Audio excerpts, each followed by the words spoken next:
with coverage you can count on. This is the Erie News Nowcast. Good morning. Thanks for joining us here on Facebook Live. A mid-morning check of some of the stories we're following on this Thursday here at Erie News Now. We begin with the FDA now authorizing anybody age 65 and up, folks with compromised immune systems, to receive COVID-19 booster shots of the vaccine. Yeah, the FDA modifying its emergency use authorization for the Pfizer version of the vaccine, allowing folks 65 and up, again, people with compromised immune systems, as well as essential workers who can be exposed to COVID-19 through their jobs, to get that third dose of the COVID vaccine. The move comes about a week after an FDA panel voted against a booster shot plan for the majority of Americans. The FDA says they are going to continue to analyze incoming data on booster shot usage. Local hospital leaders, meantime, say they are prepared space-wise to deal with an increase in patients with COVID-19. According to the latest data out of Harrisburg, though, a lot of hospitals across Pennsylvania are running out of room. The state health department reports that most of the intensive care unit beds across our region and the rest of the state are in use. That data out of Harrisburg indicates that Crawford County has about 11% of its ICU beds available right now, 13% for Erie County. Meantime, once again, Erie County reported a triple-digit number of new cases on Wednesday. Erie now averaging about 115 cases per day of late, with Warren County at about 20 per day. Crawford County sits at about 60. You can always get the latest COVID-19 facts and figures by heading to erienewsnow.com.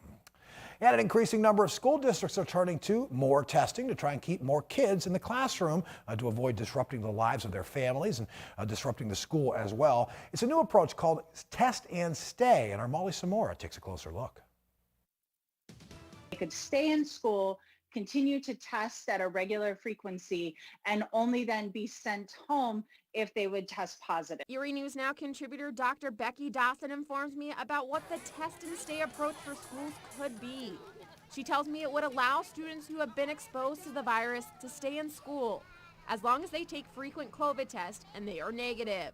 But Dr. Dawson says there are still a few things that need to be figured out before this approach can take place.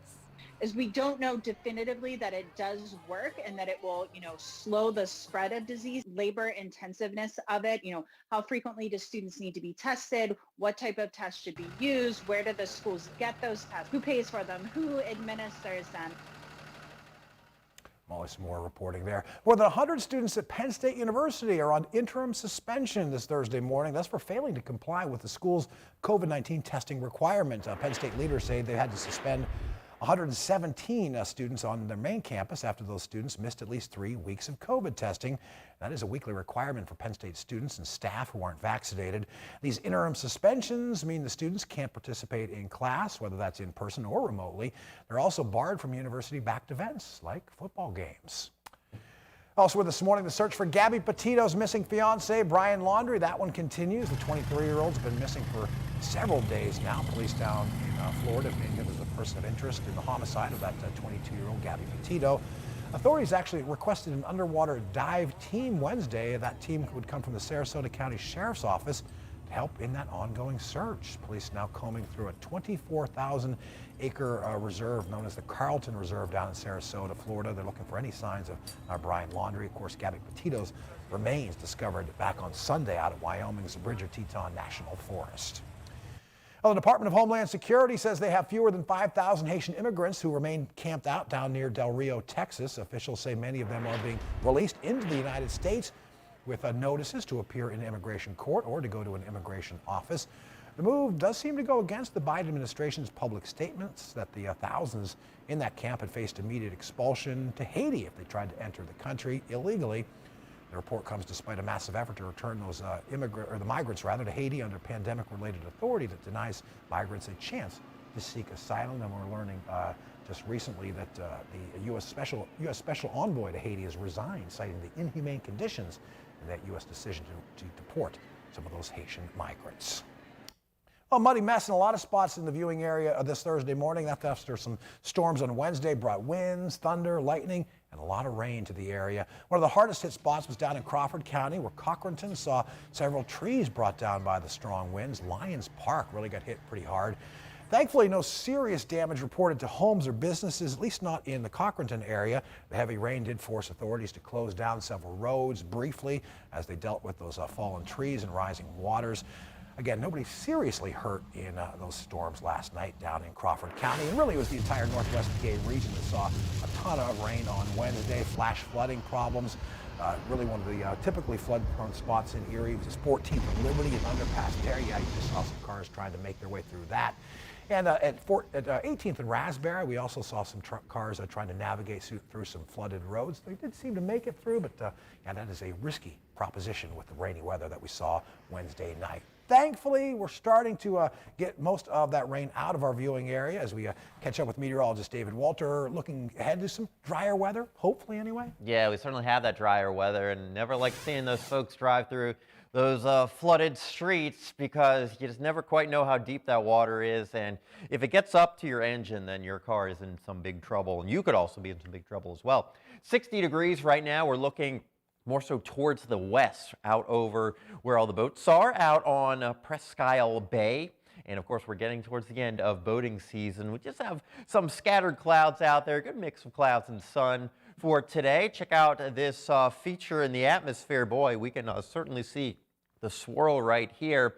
Now, there's the center of low pressure. It's just kind of drifting. It's been hanging out, and that's the reason why this rain, yeah, it is moving more so towards the east, but this system in general has been fairly stubborn. We're looking at that chance for maybe an isolated shower or two this afternoon. You can see some of those clouds starting to bubble on up, and we are expecting a partly sunny afternoon. Temperatures, that is the big story right now. Only 53 degrees out there in Meadville, 54 in Warren, 60 in Erie. You'll certainly need that jacket or that sweater. And today is really going to be the coolest day, at least the afternoon temperature, since May 29th. So we're going back before summertime. Our average high this time of year is at 71, but we're certainly not going to get there. This afternoon, just that spotty shower chance. Temperatures back down into the 50s, at least for Erie. A lot of spots, again, won't even get to that 60-degree mark, as some of those locations away from the lakeshore will certainly be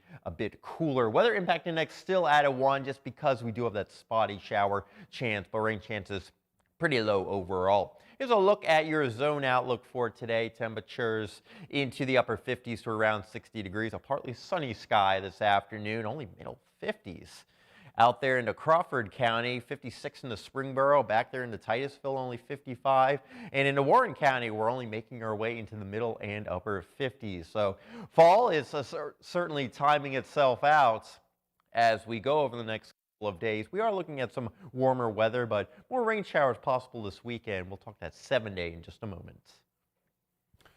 All right, thank you, David. Well, now that we are officially into the fall season, both with the calendar and the temperatures, Halloween is certainly getting closer, so it is time for the annual check of the most popular Halloween candies in each of the 50 U.S. states. This is a list that's provided by the folks at candystore.com. They've got this interactive map on their website that shows, again, the most popular candies by state. Now here in Pennsylvania, it looks like our #1 candy is a Hershey's mini bar, at least according to this survey. The runner-up, candy M&Ms. In third place, Skittles. Some other key takeaways from this one. Reese's Cups jumping Skittles as the new #1 overall candy. And candy corn still takes top honors, David, as the #1 worst candy. I know you would beg to differ with that opinion. You're a candy corn lover, right? What is that candy that's in like that black or orange wrapper? I can't remember what the heck those are called. Yeah, I don't know. Yeah, Mary Jane's or something like that. Yeah, okay. those are definitely, those are the worst. Okay. Absolutely the worst. You're going to nominate those to replace. Yeah, no, candy corn is still good. It's a classic, and I know more people dislike it, but I'm team candy corn. 60 degrees this afternoon. We are looking at a couple of those spotty showers out there for today. Feeling the cool weather tonight. Over the next couple of days, I know folks may be doing a little camping, trying to enjoy this cooler weather overall. Got a couple of showers maybe near the lake shore on Friday, and then as we get into the weekend, later in the day on Saturday, that's when we're going to watch a few more showers come on in. Of course, we've got Wine Fest up there in Northeast this weekend. We've also got the Blues and Jazz Festival at Frontier Park. Getting into next week, temperatures back into the 70s, but we're certainly not seeing any big increases in those temperatures. All right, thank you, David. We'll be back on Facebook Live about the same time tomorrow for another edition of the NOWCAST. And a reminder that we've got 30 minutes of news coming your way at noon on WSCE. I'm Mark Soliday. Have a great Thursday.